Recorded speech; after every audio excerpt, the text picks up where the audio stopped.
नमस्कार सभी को। कैसे हो? कल हमने कुछ आर्टिकल को पढ़ा था। कौन कौन से आर्टिकल किए थे हमने? आर्टिकल 29, आर्टिकल 30, यानी कि फंडामेंटल राइट्स हम पढ़ रहे थे। आज क्या हो जाएगी? क्लास आपकी पूरी हो जाएगी, फंडामेंटल राइट्स आपके पूरे हो जाएंगे, कंप्लीट हो जाएंगे। तो हमने कल पढ़ा था, एक बार रिवाइज कर लेते हैं कल वाला। संस्कृति व शिक्षा का अधिकार, संस्कृति व शिक्षा का अधिकार, आर्टिकल 29 और 30, इसके बारे में पढ़ा था। आर्टिकल 29 किसके बारे में था? भारत के नागरिक सभी नागरिकों को लिए क्या दी थी? अपनी भाषा को, लिपि को, संस्कृति को क्या रख सकते हैं? सुरक्षित रख सकते हैं। 30 किसके लिए था? सिर्फ अल्पसंख्यकों के लिए। और ये आर्टिकल भी किसके लिए? सिर्फ भारतीय नागरिक, यानी कि आर्टिकल 15, आर्टिकल 16, आर्टिकल 19, आर्टिकल 29 और आर्टिकल 23 सिर्फ भारतीय नागरिकों को क्या है? ये प्राप्त है। क्वेश्चन यहीं से आया था। क्वेश्चन यहीं से आया। क्वेश्चन क्या था? भारतीय नागरिकों को प्राप्त सिर्फ कौन से फंडामेंटल राइट्स ऐसे हैं जो सिर्फ भारतीय नागरिकों को ही प्राप्त है? तो 15, 16, 19, 29 और 30। एक फिर हमने आर्टिकल पढ़ा था, कौन सा? 31, संपत्ति का अधिकार। संपत्ति का अधिकार अब ये अपने संविधान में नहीं है, मूल अधिकार के रूप में नहीं है। किस आधार पर है? कानूनी आधार, यानी कि कानूनी अधिकार है ये। आर्टिकल 300A में इसको लिख दिया गया है। फिर हमने पढ़ा था आर्टिकल 32, बहुत ही ज्यादा इंपॉर्टेंट। अगर ये नहीं है तो बाकी मौलिक अधिकारों को महत्व भी नहीं बचता है। क्या कहा था अम्बेडकर जी ने? ये क्या है? संविधान की आत्मा व हृदय है, उसकी तरह काम करता है। और एक न्यायाधीश थे गजेंद्र गढ़कर, उसने क्या कहा था? ये क्या है?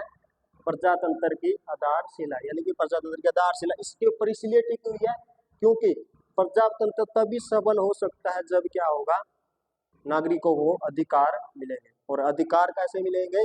जब हम उनको लागू करवाने के लिए कोर्ट में भी जा सकते हैं। तो कोर्ट में जा सकते हैं सीधे ही, कहां पर? सुप्रीम कोर्ट में आर्टिकल 32 के तहत, हाई कोर्ट में आर्टिकल 226 के तहत। और ये क्या जारी करते हैं फिर? रिट, रिट जारी करते हैं। रिट के बारे में हमने पढ़ लिया था, कौन कौन सी थी? बंदी प्रत्यक्षीकरण,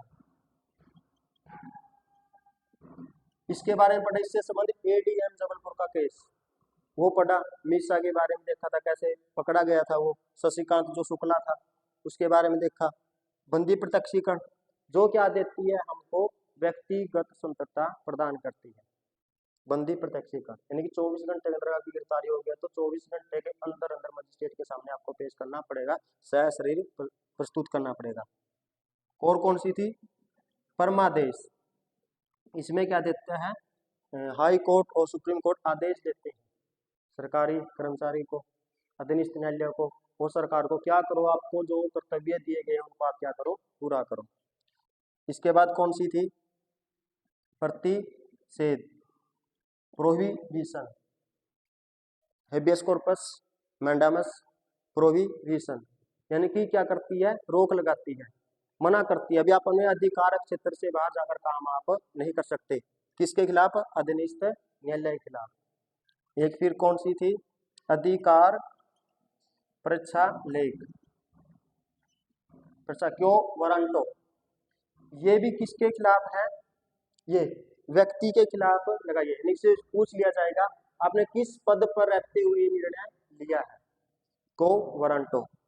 और कौन सी थी? उत्प्रेषण, उत्प्रेषण, सर्चुरी, ये क्या करती है? ये भी अधीनस्थ न्यायालय को ही क्या कर सकती है? उसके बारे में जारी की जा सकती है रिट। और क्या करने के लिए? अपना मामले को अपने पास मंगवाने के लिए, यानी हस्तांतरण करवाने के लिए। कहां पर? या तो सुप्रीम कोर्ट कह देगा या हाई कोर्ट कह देगा। तो सीक्वेंस भी इनका ये था और इनके बारे में हमने बता दिया था वे किस किस के खिलाफ जारी की जाती है और कैसे इनका मकसद है।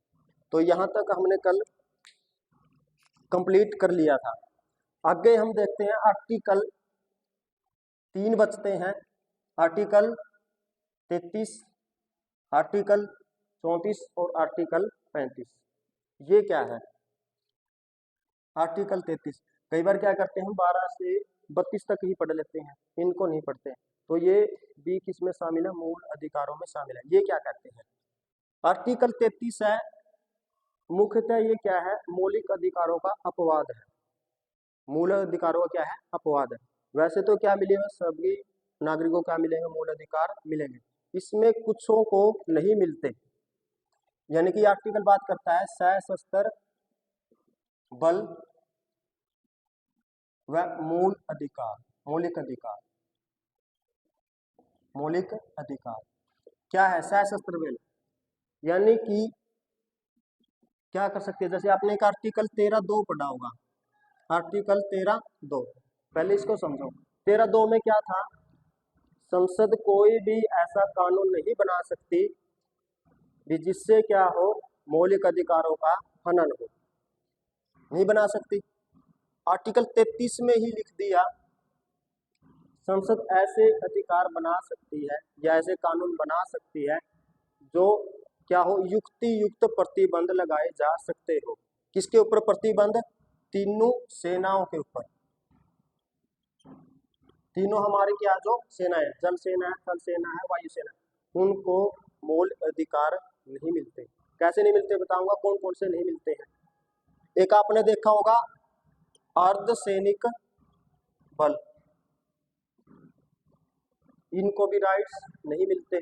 जैसे आपने बीएसएफ सुना होगा, बॉर्डर सिक्योरिटी फोर्स। एक आपने सुना होगा इंडो टिबियन बॉर्डर पुलिस, उसके बारे में सुना होगा ITBP, ये क्या है, अर्धसैनिक बल है। एक आपने सुना होगा CRPF, central reserve police force. एक आपने सुना होगा असम राइफल्स। ये क्या है, अर्धसैनिक बल है। और जो एक स्टेट की क्या होती है, पुलिस, उनके ऊपर क्या लगाए गए हैं, प्रतिबंध लगाए गए युक्ति युक्त। कैसे, ये जरूरी भी है अनुशासन को बनाए रखने के लिए, लोक व्यवस्था को बनाए रखने के लिए। उनके प्रतिबंध क्या लगाए गए हैं, इनको क्या नहीं दी गई है, अभिव्यक्ति की स्वतंत्रता, इनको इस पर प्रतिबंध लगाया गया है। यानी कि आपने देखा होगा इनमें इतना अनुशासन रहता है सेनाओं में, एक ने क्या कर दिया, जो उनका बड़ा ऑफिसर होता है, उसने ऑर्डर दे दिया तो उसको ऐसे के ऐसे क्या कर लेते हैं, वो मान लेते हैं। आपने देखा होगा, इनको ना कोई संगठन बनाने का व दबाव समूह का बनाने का क्या है, अधिकार है।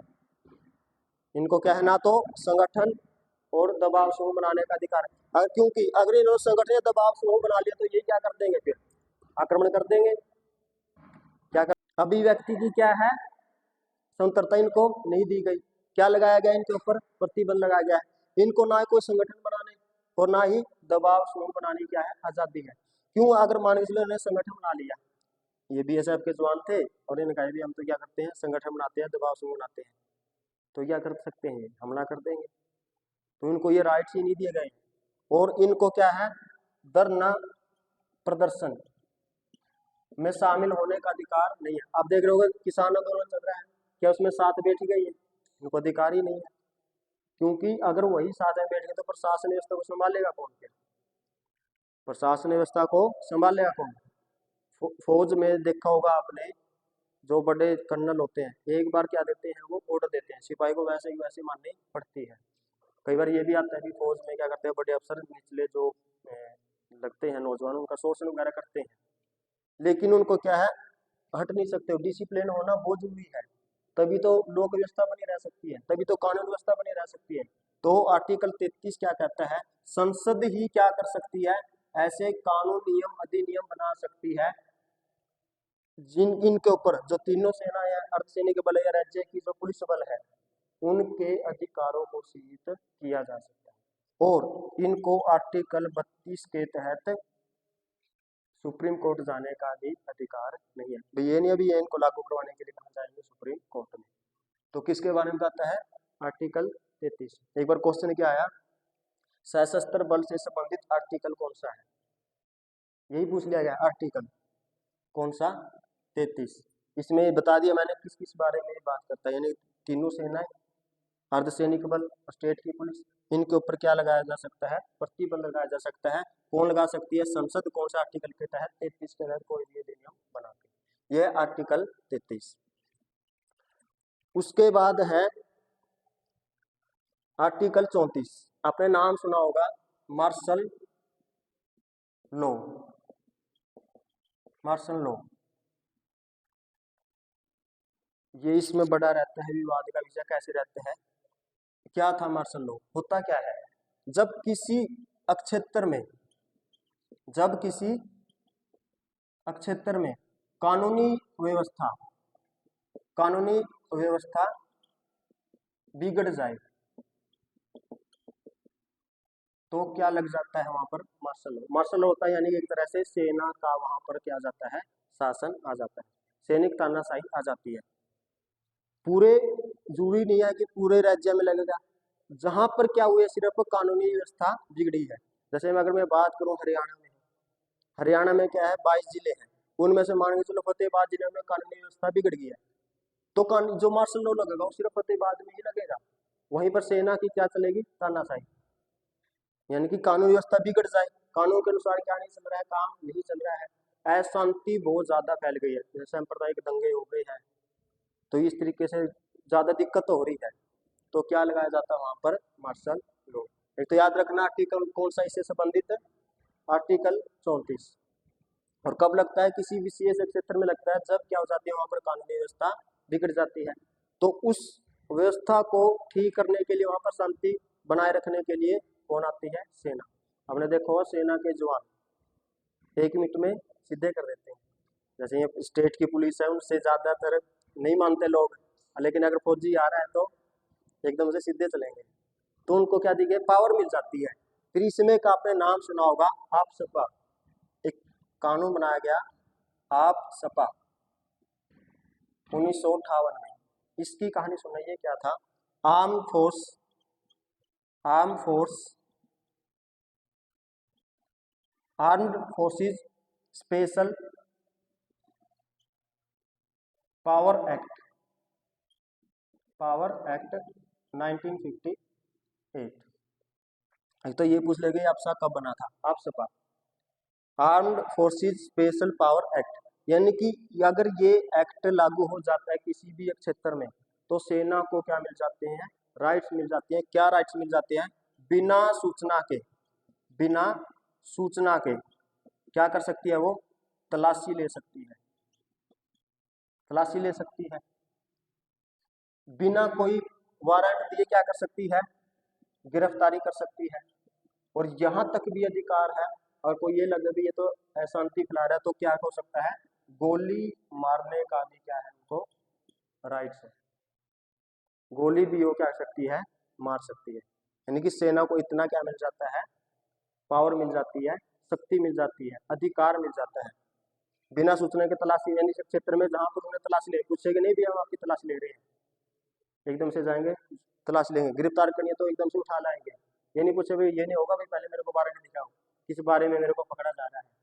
अगर कहाँ पर क्या लग गया है, मार्शल लॉ, और कोई ज्यादा ही फिर भी नहीं मान रहा तो उसको क्या कर सकते हैं, गोली मार सकते हैं। तो ये आपने सुना होगा पूर्वोत्तर भारत के जो राज्य है, यानी जिसको हम 7 सिस्टर बोलते हैं, वहां पर ये बहुत ज्यादा लगा 1958 में। असम में लगाया गया, नागालैंड में, क्योंकि वहां पर दंगे ज्यादा होते हैं, नक्सलवादी आपने सुना होगा, वो वहां पर ही ज्यादा चलते हैं। मणिपुर में, त्रिपुरा में, मेघालय में, 58 की बात कर रहा हूं मैं, 58 में वहां पर लगाई, बहुत सारे स्टेट में।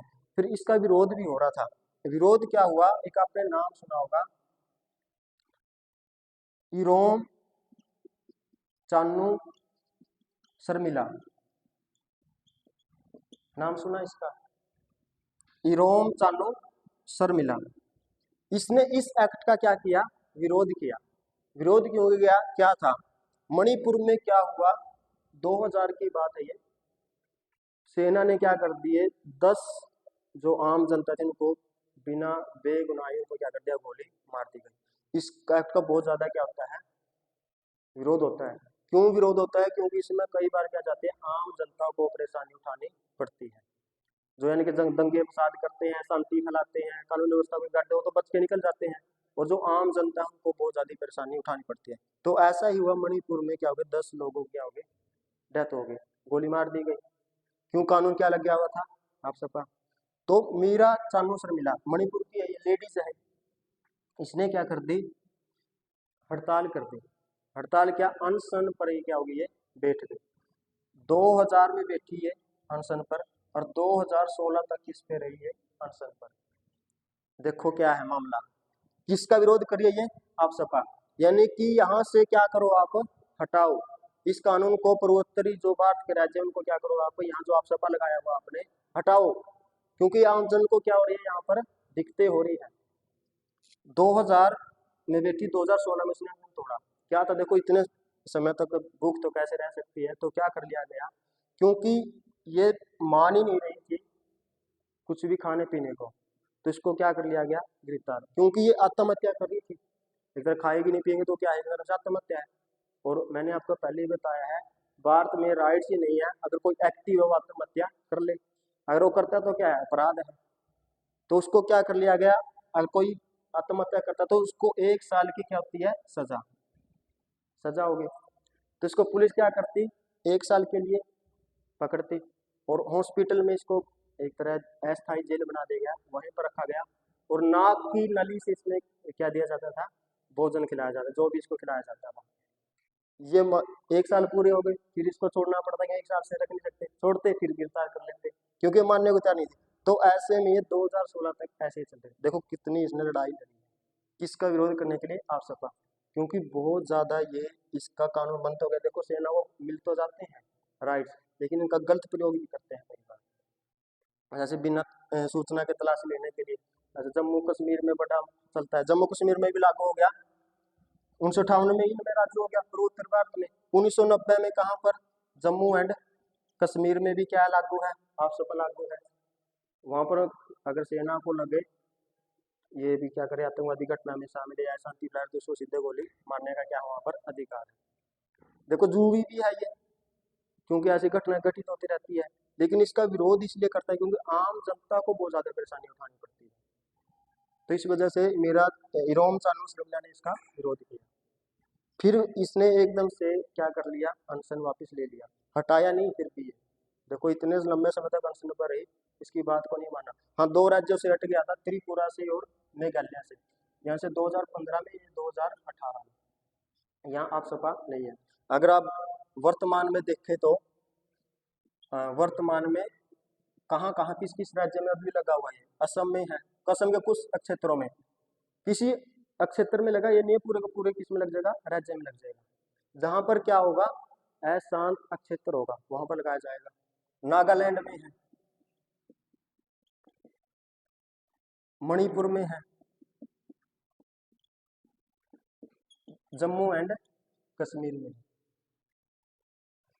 यहाँ पर क्या है, मणिपुर की आपने देखा होगा अभी हिस्सा बहुत ज्यादा पहले थे, वहां पर कौन सा था, आप सबका एक्ट ये लगा हुआ था। तो इरोम चानू शर्मिला ने इसके लिए लड़ाई लड़ी। इसने अनशन तोड़ दिया एकदम से अचानक, इसलिए कह के तोड़ा क्योंकि इसको जो वहाँ के आम जन थे उन्हीं का इसने क्या नहीं मिला, साथ है नहीं मिला। ये इसकी लड़ाई लड़ रही थी। आगे राजनीति में भी कह रही थी आना चाहती थी, लेकिन ये आई नहीं है राजनीति में। आम आदमी पार्टी ने इसको सीट भी ऑफर की जब ये चुनाव हुए लोकसभा के, लेकिन इसने मना कर दिया। लेकिन इसने लड़ाई बहुत लड़ी, किसको हटाने के लिए, आप सपा को हटाने के लिए। ये पूछ लिया जाएगा आर्टिकल 34 किससे संबंधित है, मार्शल लॉ से। मार्शल लॉ क्या होता है, जब किसी क्षेत्र में क्या हो जाती है, अशांति फैल जाती है, कानूनी व्यवस्था बिगड़ जाती है, तो उसको कानून व्यवस्था को बनाए रखने के लिए कौन सा शासन आ जाता है, एक तरह से सेना का शासन। सेना का शासन आ गया तो इसके लिए कानून बनाया गया, कौन सा, आप सपा 1958 में, armed forces special power act. इसके तहत क्या मिल जाता है, बिना सूचना के तलाशी ले सकते हो, किसी भी घर में घुस जाएंगे, गिरफ्तारी कर सकते हैं, और गोली भी मारने का इनको क्या होता है, इतनी पावर मिल जाती है। तो ये इनमें लगा पूर्वोत्तर भारत में 1958 में। और इरोम चानू शर्मिला ने क्या किए थे, अनशन की, किसका विरोध करने के लिए, आप सपा का विरोध करने के लिए। ऐसे ऐसी देखो लेडीज भी हुई है, वे कहते हैं लेडीज को भी कमजोर माना जाता है, लेकिन ऐसा नहीं है। अगर लेडीज अगर ठान ले भी मैंने किसी चीज का विरोध करना, तो उससे शक्तिशाली कोई फिर है भी नहीं। इंदिरा गांधी देख लो आप, इंदिरा गांधी गुंगू गोटिया से उसका फेमस, और फिर आगे देखो कैसे कि अगर उनको अधिकार मिलते हैं, सब कुछ मिलती है, स्वतंत्रता मिलती है, तो लेडीज भी अपनी पावर दिखा सकती है। तो इसने भी दिखा, देखो 16 साल तक रहना कितनी बड़ी बात थी। किसका विरोध करी? आप सपा, यानी कि आम जनता को क्या मिल सके? स्वतंत्रता मिल सके। क्योंकि ये लग गया तो स्वतंत्रता कहाँ वहां पर, अधिकार कहाँ पर वहां पर, तो है ही नहीं है, तो बड़ी दिक्कतें होती है। ये अगर मैं इसका इतिहास बताऊं तो ये पावर एक्ट बना था 1942 में। बात आजाद होने से पहले भी था ये 1942 में। गवर्नर वायसराय होते थे लिन लिथिगो, लिन लिथिगो था। उसमें क्या था, भारतीय सेना और जापानी सेना क्या करना चाहती थी, एकदम से आक्रमण करना चाहती थी नॉर्थ स्टेट के ऊपर भी, उस वाले हिस्से पर, भारत का जो अभी शहरों से वहां एक इकट्ठी मिलकर क्या करना चाहती थी, आक्रमण करना चाहती थी। तो लिन लिथिगो समय वायसराय थे, उन्होंने से आदेश जारी कर दिया था, अध्यादेश जारी कर दिया था, बल विशेष शक्ति एक्ट 1942। तो वहीं से फिर इसका इतिहास उठा लिया गया, यहीं से फिर 1958 में क्या कर दिया गया, ये कानून बना देगा, उस पर लागू कर दिया। अब इन राज्यों में अभी भी ये लागू है। ठीक है, तो आर्टिकल 34 समझ गए क्या था, मार्शल लॉ से संबंधित। आप सपा क्या था, इरोम चानू शर्मिला, तो इसका क्या भूमिका थी, किसको, आप सपा का विरोध करना। ये कौन था आर्टिकल 34। एक आर्टिकल रह गया है, कौन सा, आर्टिकल 35। ये क्या कहता है, मैंने कई बार आपको पहले ही बताया होगा, इसमें क्या है, संसद को क्या है, अधिकार होगा कि क्या कर सके, मौलिक अधिकारों को प्रभावी बनाए। क्या कर सके, संसद को क्या है, अधिकार है क्या करने के लिए, मौलिक अधिकारों को प्रभावी, मौलिक अधिकार प्रभावी का मतलब उनको व्यवहार में लागू भी करवाए। जैसे छुआछूत से संबंधित क्या बनाया था, अधिनियम बना दिया। आर्टिकल 23 में देखा होगा आपने, दुर्व्यवहार बलात् श्रम बेकार श्रम को रोकने के लिए अधिनियम बनाया, बंधुआ मजदूरी को रोकने के लिए अधिनियम बना दिया, बच्चों को अधिकार मिल सके, उनकी रक्षा हो सके, उसके लिए अधिनियम बना दिया। तो आर्टिकल 35 क्या कहता है, संसद को मौलिक अधिकारों को प्रभावी करने का क्या है, राइट्स। तो ये थे आपके फंडामेंटल राइट्स 12 से लेकर 35 तक। अब इसमें देखते हैं राइट्स, तो आर्टिकल तो पढ़ लिया आपने। इतना सारा पढ़ने के बाद आपको पता चलेगा होगा जो हमारे फंडामेंटल राइट्स हैं उनकी विशेषताएं क्या है। कई बार क्वेश्चन आ जाते हैं मूल अधिकारों की विशेषताएं क्या है, उसके बारे में देख लेते हैं। मूल अधिकार कैसे हैं, आपको ये पता मिलेगा अब सारी चीजें, अगर आपने अच्छे से पढ़ ली है तो आपको सारी चीजों का पता होगा। मैं बात लिखता हूं, क्या है मूल अधिकार, मूल अधिकार, मूल अधिकार सीमित है, असीमित नहीं। हाँ, यानी कि अगर मैं बात करूं विशेषताएं, मूल अधिकारों की क्या विशेषताएं, तो मूल अधिकार क्या है, सीमित है। क्वेश्चन ऐसे ही आ गया, मूल भारतीय संविधान में जो भाग 3 में दिए गए मूल अधिकार सीमित है या असीमित है, तो कैसे है, सीमित है। सीमित क्यों है, क्योंकि इनको क्या किया जा सकता है, प्रतिबंध लगाया जा सकता है। जैसे आर्टिकल 19 है, एक बार तो आपको क्या दे रहे हैं, स्वतंत्रता दे रहे हैं। आर्टिकल 19 में 6 प्रकार की स्वतंत्रता है, आपको पढ़ लिया आपने ये, और साथ के साथ क्या लगा रहे हैं, फिर प्रतिबंध लगा रहे हैं। क्यों, ताकि लोक व्यवस्था बनी रह सके, कानूनी व्यवस्था बनी रह सके, राज्य की सुरक्षा बनी रह सके, कोर्ट की अवमानना ना हो, किसी दूसरे को हानि ना हो आपके बोलने से। तो क्या है ये, सीमित है। और मूल अधिकार अगणित नहीं है, यानी कि गिनती ही ना हो सके, ऐसे नहीं है। हम आपको कितने अधिकार प्राप्त हैं, 6, इनकी संख्या निर्धारित है। मूल अधिकार कितने हैं, 6। जब मूल संविधान लागू हुआ तब कितने थे, 7, अब कितने हैं, 6। और कहाँ दे रखे हैं ये, संविधान के भाग 3 में आर्टिकल 12 से 35। और क्या इनका निलंबन, निलंबित ही क्या हो सकते हैं, किए जा सकते हैं। आपातकाल लग गया तो इनमें क्या कर दिया जाएगा, निलंबित या स्थगित क्या किए जा सकते हैं, ये किए जा सकते हैं। और मूल अधिकार क्या है, स्थायी है या अस्थायी है। अगर मैं अगर बात पूछूं तो मूल अधिकार स्थायी है या अस्थायी है,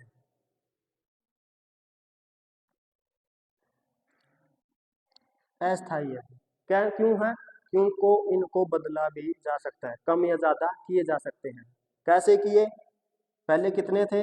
7, अब कितने कर दिए? 6। संपत्ति का जो अधिकार था वो क्या कर दिया? हटा दिया गया। यानी कि समय के अनुसार इनमें क्या किया जा सकता है? बदलाव भी किया जा सकता है। क्वेश्चन अब जो चेंज हो रहा है ये यहाँ से ज्यादा पूछ रहे हैं, पूछ लेंगे आपको मूल अधिकारों की भारतीय संविधान के अनुसार क्या विशेषताएं हैं, तो आपको पता होना चाहिए, क्योंकि आपने चीजें पढ़ तो ली है, आर्टिकल को तो पढ़ लिया और ये चीजें आपने समझनी, ये भी जरूरी है। और एक बात, क्या मूल अधिकारों का आप अधित्याग कर सकते हो? अधित्याग यानी छोड़ सकते हो। अधित्याग का सिद्धांत, अधित्याग का सिद्धांत, डॉक्ट्राइन ऑफ वेवर।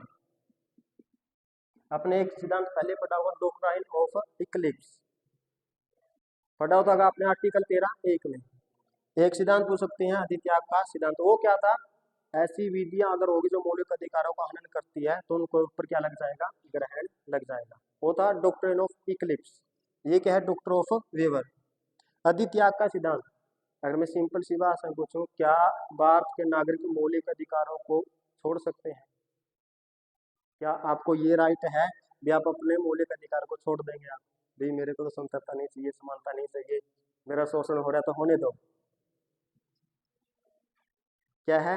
ये राइट्स भारत में नहीं दिया गया है। ऐसी विशेषता, क्योंकि भारत के लोग इतने जागरूक नहीं है अभी तक, उनमें इतनी शिक्षा का अभी तक विकास नहीं हुआ है। उनको अपना विकास करना है तो फंडामेंटल राइट्स को साथ लेकर ही चलना पड़ेगा। अमेरिका में ऐसा नहीं है, अमेरिका में क्या कर सकते हैं? हम अपने अधिकारों का त्याग कर सकते हैं, भारत में ये नहीं कर सकते। इसके लिए एक वाद आया था, ओल्गा टेलिस वाद। जब हम आर्टिकल 21 पढ़ रहे थे उसमें बताया होगा ओल्गा टेलिस वाद। ये क्या था? आजीविका, मुख्य तो किससे संबंधित थे? आजीविका कमाने से। यानी कि अब जियोगे भी तब जब आपको क्या होगा? आजीविका कमाने का साधन होगा आपके पास, और वो कौन मुहैया कराएगा? सरकार। यानी कि रोजगार मुहैया करवाना, ये भी क्या है? आपका जीने के अधिकार में आता है। ओल्गा टेलिस वाद था, उसमें साथ में क्या कह दिया गया था? भारतीय नागरिक क्या नहीं कर सकते? अधिकारों का त्याग नहीं कर सकते। और फंडामेंटल राइट्स क्या है आपके? सकारात्मक भी है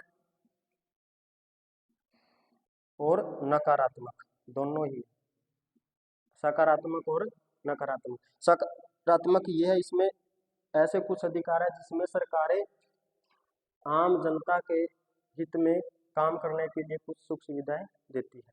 और नकारात्मक इसलिए है क्योंकि इसमें कुछ मामलों में सरकारें हस्तक्षेप नहीं कर सकती, जैसे आर्टिकल 14 का विधि के समक्ष समानता है। और यही जो विधि के समान संरक्षण है वो कैसा हो जाएगा? आपका सकारात्मक। ये जैसे आप आर्टिकल 30 को देखते हो, 30 में क्या अल्पसंख्यकों के लिए क्या दे सकता है? राज्य सहायता दे सकता है। जैसे आर्टिकल 15(4) में SC ST OBC को क्या दिया गया था? आरक्षण। ये सकारात्मक है, ठीक है। और ये किसके विरुद्ध है? मूल अधिकार किसके विरुद्ध दिए गए हैं आपको? राज्य के विरुद्ध दिए गए हैं, यानी कि सरकार के विरुद्ध है, और व्यक्ति के विरुद्ध भी है। कुछ ऐसे आर्टिकल है जो व्यक्ति के विरुद्ध, यानी व्यक्ति भी आपस में मूल अधिकारों को क्या नहीं कर सकते? हनन नहीं कर सकते। जैसे छुआछूत, शोषण के विरुद्ध अधिकार, ये किससे संबंधित है? आपके राज्य सरकार और व्यक्ति के विरुद्ध। और ये कैसे अधिकारों की, अगर हम ये पढ़ने के बाद आपको ये कौन से अधिकारों या आपके कौन से क्षेत्र में ज्यादा विकास करते हैं, आपका कौन से क्षेत्र में ये आपका विकास करते हैं? ये विकास करते हैं आपका सामाजिक व राजनीतिक, सामाजिक व राजनीतिक क्षेत्र में आपको क्या मिल सकता है? इन अधिकारों के द्वारा आपको ज्यादा स्वतंत्रता मिलेगी, समानता मिलेगी। आर्थिक रूप से नहीं है। आर्थिक रूप से कैसे नहीं है? कहीं आपने ऐसा आर्टिकल देखा हो कि सरकार का ये मूल कर्तव्य होगा या राज्य का ये मूल कर्तव्य होगा कि सबको रोजगार दे, सबको सरकारी नौकरी दे, ऐसा लिखा हुआ है? अगर लिखा होता तो सबको मिल जाते, अगर नहीं मिलते तो कहाँ जाते? कोर्ट में, भी हमको तो रोजगार दो, तुम्हें लिखा हुआ है। तो ऐसा नहीं है। उसके लिए क्या कर दिया गया? DPSP, यानी कि राज्य की नीति दे सकता, तो उसमें किसके बढ़ावा मिलता है हमको? आर्थिक अधिकार के, अपने आर्थिक क्षेत्र में हम बढ़ सकते हैं। जैसे स्कीम्स लाई जाती है मनरेगा की, आगे जो टॉपिक करेंगे हम यही करेंगे DPSP का। तो ये क्या है? भारतीय संविधान की विशेषताएं। मूल अधिकार क्या है? सीमित है, असीमित नहीं है, अगणित नहीं है, निलंबित किए जा सकते हैं, अस्थाई है, स्थाई भी नहीं। अभी एक बार जो दे दिए संविधान सभा ने उनको बदला ही नहीं जाएगा, बदले जा सकते हैं, बदल भी दिया। लेकिन केशवानंद भारतीवाद के बाद बेसिक स्ट्रक्चर नहीं चेंज होना चाहिए। ये आपके क्वेश्चन बनेंगे, सकारात्मक नकारात्मक दोनों है, राज्य सरकार और व्यक्ति के विरुद्ध है, सामाजिक है, राजनीतिक अधिकारों के आधार पर। क्वेश्चन कहाँ से आएगा ये भी बता देता हूँ।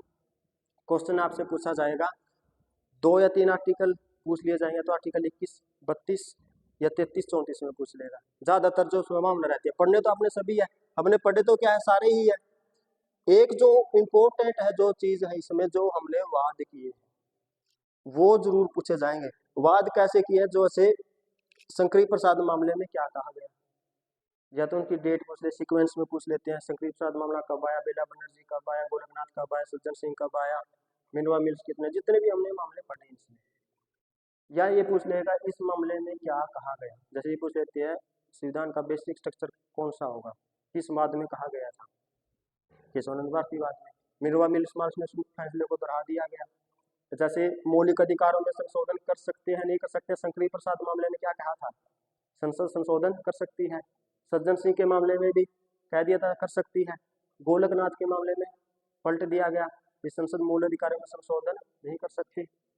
और केशवानंद भारती ने क्या कह दिया, संशोधन कर तो सकती है लेकिन अपना बेसिक स्ट्रक्चर, संविधान का बेसिक स्ट्रक्चर वो नहीं बिगड़ना चाहिए। देखो इतनी हमने वीडियो बनाई, 8-10 घंटे लगे इसको समझाने में। आपके नोट्स क्या हो जाने चाहिए, जब ये पढ़ोगे आप तो 10 मिनट में आपको याद आने चाहिए सारी चीजें। नोट्स ऐसे बनाने पड़ेंगे आपको। पढ़ तो देखो सारी चीज भी हमने अधिकार से, इससे बाहर अगर आपने इतना पढ़ लिया तो आप जो भारत में कोई भी एग्जाम है दे दोगे, अगर इससे संबंधित क्वेश्चन आता है मूल अधिकार, तो आपको वो सारा आसानी से क्या जाएगा, हो जाएगा। लेकिन शर्त है आपने भी तो पढ़ना पड़ेगा। मैंने तो बता दिया 8-10 घंटे के जो उसके ऊपर टाइम लगाया, उसको क्या करो आप अपने खुद कोशिश क्या करो, खुद नोट्स बनाओ, खुद नोट्स बनाओ और जो इम्पोर्टेंट चीजें हैं उनको लिखो। सारी बातें नहीं लिखनी है, आपको पता चल जाएगा कौन सी बात लिखनी है कौन सी नहीं। ये पता कब चलेगा, जब प्रीवियस ईयर क्वेश्चन आप करोगे, जब ये देखोगे कहाँ से क्वेश्चन आ रहे हैं, कैसे क्वेश्चन आ रहे हैं। और ये काम होगा धीरे धीरे, जब आप प्रैक्टिस करोगे तब आपकी चीजें समझ में आएगी। ठीक है, तो देखो एक बार रिवाइज कर लेते हैं। 12 में क्या था, देखो कैसे आपके याद रहे मिलेगा। आर्टिकल 12 में इतना ही लिखना अपने नोट्स बनाते समय, राज्य की परिभाषा। राज्य की परिभाषा में फिर आपने देख लिया कौन कौन आते हैं राज्य में। आर्टिकल 13 राज्य की परिभाषा, एक बार रिवाइज करा। देखो 5 मिनट की लगेगी आपको, अगर आपने अच्छे समझ लिया तो आपकी दो चीजें लिख रहा हूँ आपके माइंड में एक पिक्चर बन जाएगी। अगर आपने क्या किया है, वीडियो को अच्छे से समझा है, तो देखा है, तो लेक्चर को अच्छे से समझ लिया है। तो आर्टिकल 13 में क्या था, राज्य या सरकारें ऐसी कोई भी विधि नहीं बना सकती जो कि इसका हनन करती है मौलिक अधिकारों का। यानी कि राज्य ऐसी विधि नहीं बनाएगा, विधि नहीं बनाएगा जो मूल अधिकारों का हनन करती है। फिर इसमें आपने आर्टिकल पढ़ लेना, आर्टिकल 13 इसमें क्या था, एक बार देख लेना, वो आपके समझ में आ जाएगा। आर्टिकल 14 में क्या था, यानी कि समता का, यानी हमारे जो मूल अधिकार है, यहाँ से शुरुआत हो जाते हैं। यहाँ पर है समता का अधिकार, समता का अधिकार है, और लिखा क्या हुआ है, विधि के समक्ष समता और विधि का समान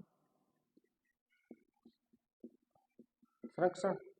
ये आप मैंने बता दिया ये क्या होता है, समता क्या होती है, समान संरक्षण क्या होता है।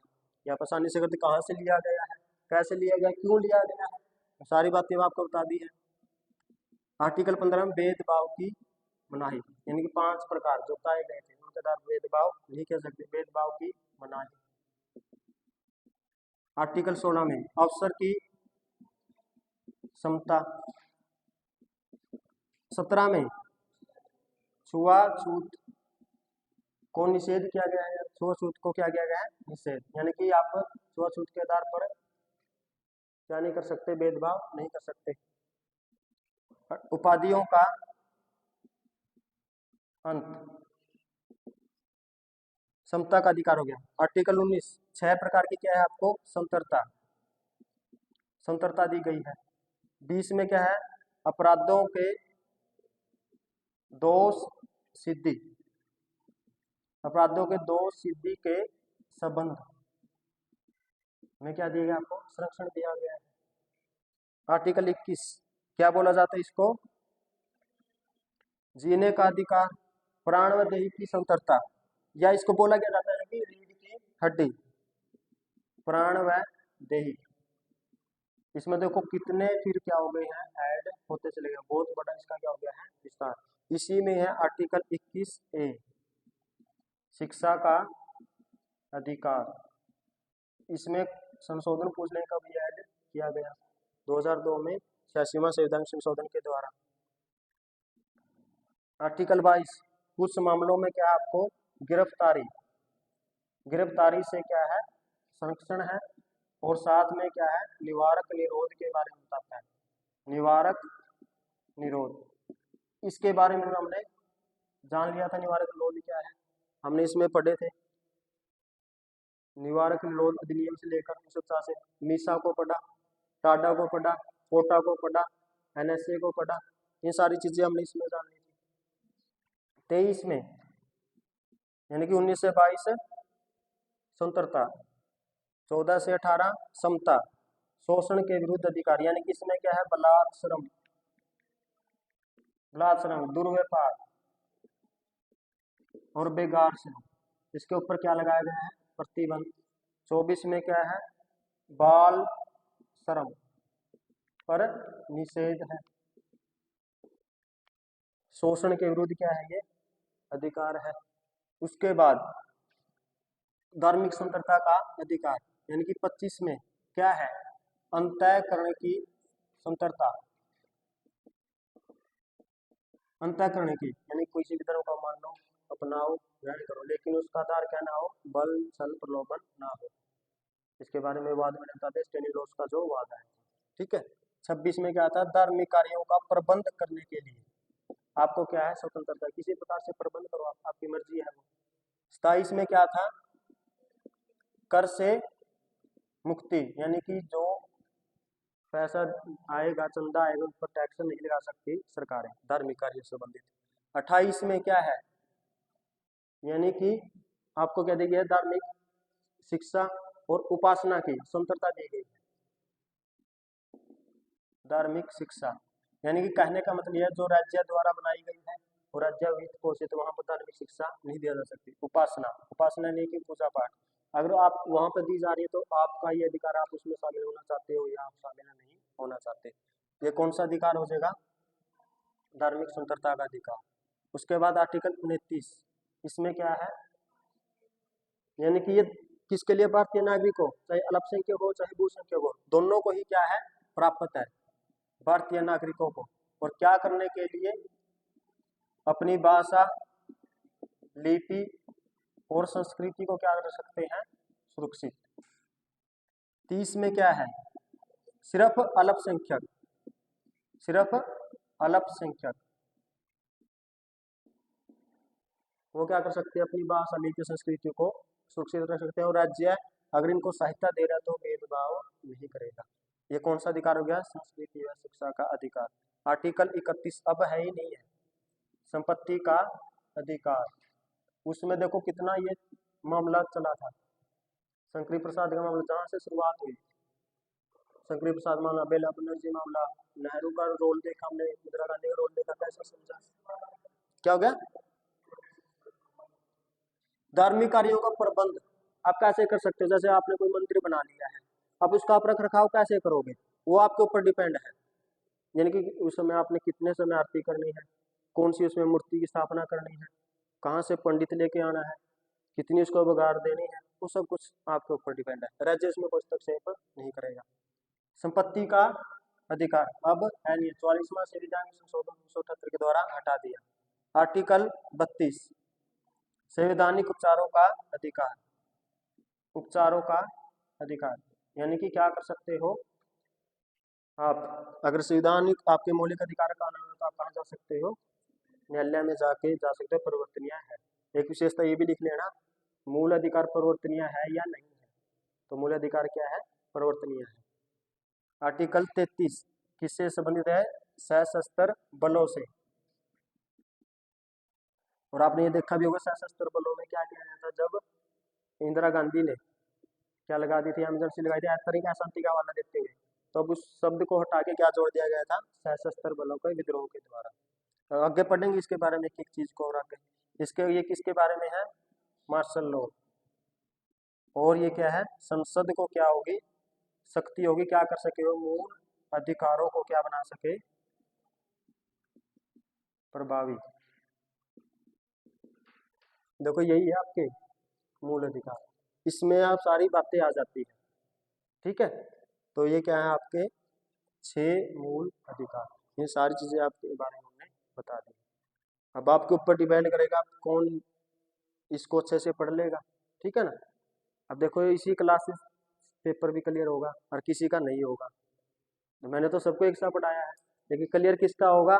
जिसने खुद जाके मेहनत की है, खुद के नोट्स तैयार किए हैं, खुद ने अच्छे से चीज़ों को देखा है। तो ये था फंडामेंटल्स। अगर किसी ने कुछ पूछना तो पूछो, पूरे के पूरे जितने कराए कोई भी बात समझ में नहीं आई तो। कल से हम करेंगे DPSP। हाँ, आर्टिकल 31 संपत्ति। आपके पास जो भी जमीन जायदाद है, यानी जमींदार प्रथा का जो उन्मूलन किया गया, उसको नहीं रख सकते आप, वो छीन लिया जाएगा। वो छीन लिया गया, देखो कट का निशान लगा दिया, तो ये है ही नहीं है, तो छीन लिया गया है। हाँ, इसके बारे में डिटेल से बताया तो था। हाँ, क्लास में नहीं आए हो उस दिन। ठीक है, बाकी करेंगे कल।